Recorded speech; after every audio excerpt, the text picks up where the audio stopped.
আসসালামু আলাইকুম প্রিয় বন্ধুরা, আজকেরা চলে আইছি কোয়ানে দেখছো। আজকের আমাকে ঐতিহ্যবাহী বাগেরহাট জেলার সেই বড় বড় জায়গাগুলোই চলে আইছি। এ হলো হজরত খান জাহান আলী এর মাজার শরীফ। যাই হোক, জাতি জাতি পথের মধ্যে এক আমাকে পান্তামান পেজের এক ফলোয়ার আছে কাকা, সে কি কয় দেখো। আলহামদুলিল্লাহ, ভালো আছেন? মাদারে যাবেন? হ্যাঁ, আমাকে খুব ভালো লাগে জানেরা, দূরিত্বে দূরিত্বে অচেনা মানুষগুলো আমাকে সাথে একটু কথা কয়।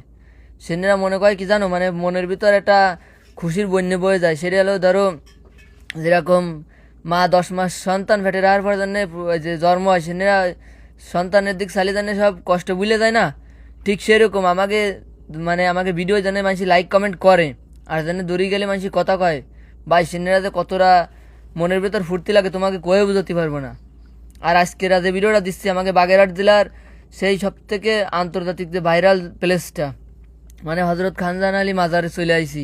তোমাকে মনে আজকে অহংকার থাকলে কাজ হবে না, বুঝতে পারিস দোনোরা? যদি আজকে মনে অহংকার থাকে তাহলে তোমাকে আজকেরা ঠেঙ্গে দড়ি দিয়ে মান্দার গাছের সাথে বান্ধতে বাড়বো, বারোয় 3টে সাইডে বাড়ি দেবো, বেশি না।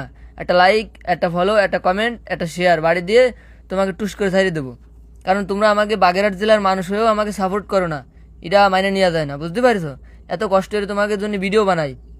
এই দাও চলে আইসি কোয়ানে, দেখতে পারিস? এই সেই খানজাহান আলী মাজারের ভিতর চলে আইসি। আর এর মধ্যে আইসি আমরা কি কি দেখলাম সেটা তোমাকে দেখাচ্ছি। কিন্তু দুঃখের বিষয় হচ্ছে হলো, আমার ভাই রাজু জাতি পারলো না কোনো কাজের কারণে, আর আমি চলে আসলাম মোটামুটি তোমাকে আজকে দেখাবো। একাই ক্যামেরাম্যান, একাই ডিরেক্টর, একাই এলো সেই খানজাহান আলী মাজার। আর এর ভিতরে আসে তাকে বক্তরা যেখানে যা আছে আইসে এরা মোটামুটি এনে আল্লাহ বিল্লাহ আরে এনে আবার মানুষ দান দান করে টাকা পয়সা দিয়ে। যাই হোক, এনে যারা বক্তরা যায় তাকে, আমি কোনো মাজার পূজারিও না আর কারো বক্তও না, আমি খালি তোমাকে দেখানোর জন্য চলে আসলাম। এই যে মানুষ কী কী আরে দেখছো, একটু তেল ফানি মুসা দিয়ে দে, 50টা 100 টাকা রাখিয়ে দে। আর এটা হলো সেই খানজাহান আলী মাজার, এর ফুয়ারির যে বড় ঘাট, এই বড় দিঘি, এখানে একটা কুমোর আছে। কিন্তু সে কুমোরটা আজকে রাতের সময় আইসি বেলা 2টার সময় খড় করে এনে এসে আরেকটা জিনিস দেখলাম, রে ভাই এই দিঘিটার মধ্যে কি পরিমাণ যে বিলবিলে আছে, কয়েক হাজার বিলবিলে আছে। আর দেখলাম এই দেখো এনে মানুষজন চলে আসে গাফায় দূরিতে দূরিতে, এন 2-3টে জন চায়নাকেও দেখলাম, অন্য দেশের। আর আমার পিছনে দেখতে পারছো সব বুড়ো বুড়ো ওই যে চায়না ফুটি।